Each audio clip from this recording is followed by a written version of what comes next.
আলাইকুম সবাইকে। সবাই কেমন আছেন? আশা করি সবাই ভালো আছেন, আমিও ভালো আছি।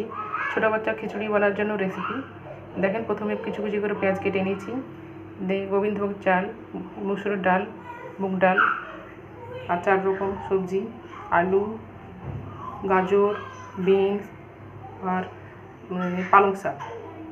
দেখেন প্রথমে একটু সাদা তেল দিয়ে দিচ্ছি, তারপরে কুচানো পেঁয়াজ দিয়ে দিচ্ছি। পেঁয়াজটিকে ভেজে হালকা ব্রাউন কালার করে নেব। তারপরে কেটে রাখা সবজি দিয়ে দিচ্ছি,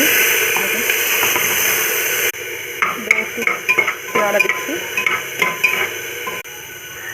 একটু লবণ দিয়ে দিচ্ছি, একটু হলুদ গুঁড়ো দিয়ে দিচ্ছি, দিয়ে আবার নাড়ছি। এগুলোকে একটু ভেজে নেব। তারপর ধুয়ে রাখা চাল আর ডাল দিয়ে দিচ্ছি।